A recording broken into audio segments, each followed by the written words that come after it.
Welcome to Farm Innovations for today's top farm operator.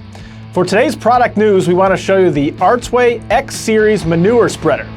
Take a look and let us know your thoughts in the commenting field below.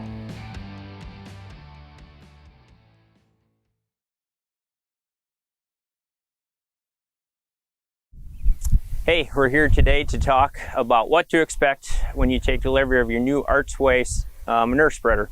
That does have the Raven ISOBUS product control on it. Initially here we just kind of want to go over some of the basic connection points on the spreader. So the spreader will come from the factory fully calibrated. There's a couple different options that we'll touch on later. With the box only option with the rate controller already installed, you'll have your hitch harness that plugs into the back of the IBIC connection on the tractor if your tractor is equipped and ISO compatible. We'll work back to a few other connection points on the spreader just as kind of a general overview so you guys know locations and things like that. You'll see the PWM connection resides up here under this black cover on the front of the box. This 2-pin Deutsch connector here. You'll also notice that we have our Gen 1 ISOBUS connections here at the front, which tie into your IBIC hitch cable that bring power and CAN back to the ECU, which is mounted on the back side of this center sill plate.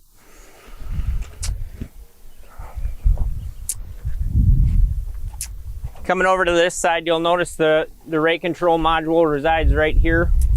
We do require a level 3 ECU for litter manure dry platforms. You also have your scale interface up here, which connects to the RCM product cable in this location. There's a RPM shaft sensor that runs down underneath the bed that mounts to the back of the front horizontal tube that is used to pick up shaft sensor rotation so we can monitor RPMs. There is a way to assign that to the product as well, so we can use it as kind of a safety catch so that it won't run the bed if we do not detect rotation. We'll kind of cover that a little bit later in the setup portion. So another thing we want to touch on here too, just so you guys have some clarity on, is where the encoder is located as well as the gate height sensor. So on the back right side of the spreader, you'll notice there's this 3-pin weather pack connection, which runs to the encoder that is embedded in the Eaton motor. That's what gives us our feedback for our rate controller. We've also recently added in gate height monitoring. So this cylinder here has an internal transducer in it that allows us to measure lifetime gate height.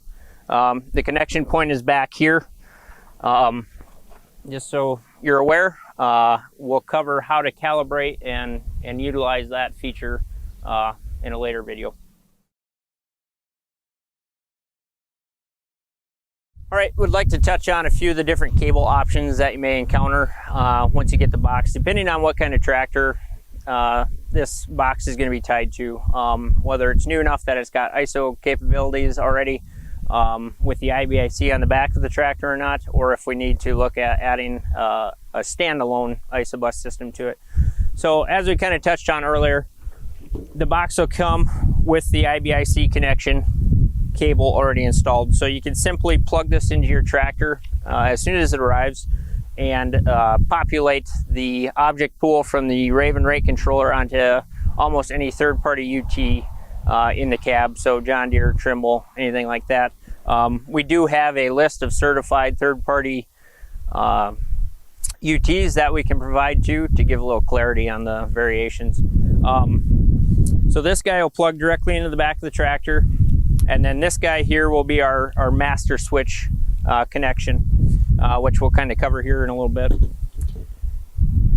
If we get into a scenario where the tractor is not ISO compatible, does not have the IBIC on the back of the tractor, you can order an additional control kit that comes with a standalone ISOBUS cable, as well as a display, and then a GPS source.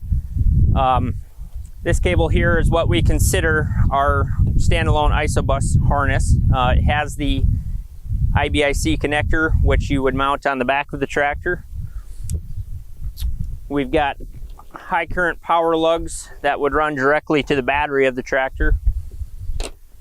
We've got our ignition switch connection, can connect up to any 3-pin convenience port in the cab or any ignition switch device or connection point, I guess.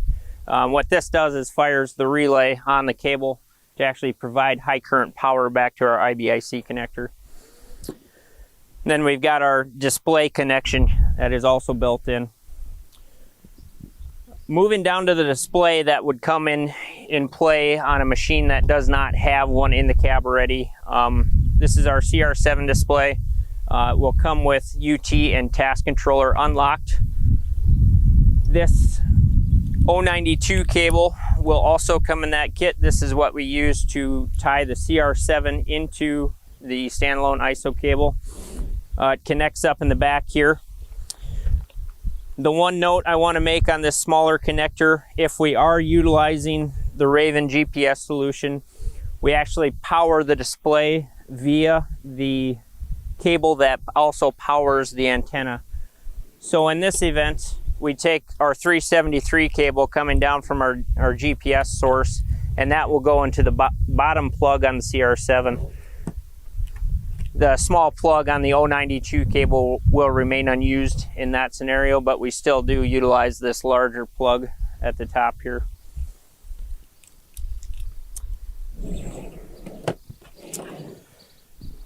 One other thing to touch on, if you do want to utilize just a CR7 display in the cab, even though there may be a third-party UT in there already, this 092 cable is equipped to plug into a Deere A-post without the use of this harness here. So you can directly plug into the back of the CR7 and then plug into the back of a John Deere A-post, for example.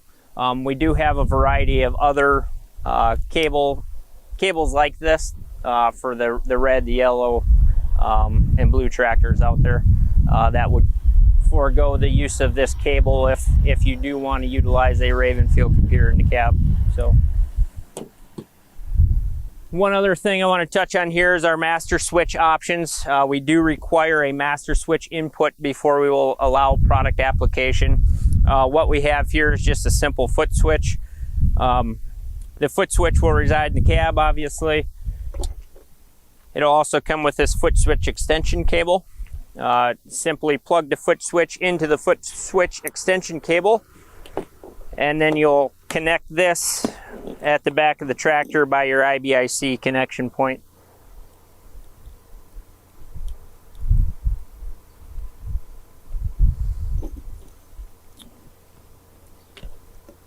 We'll touch on kind of the master switch functionality and how that plays back into the ECU in a later video.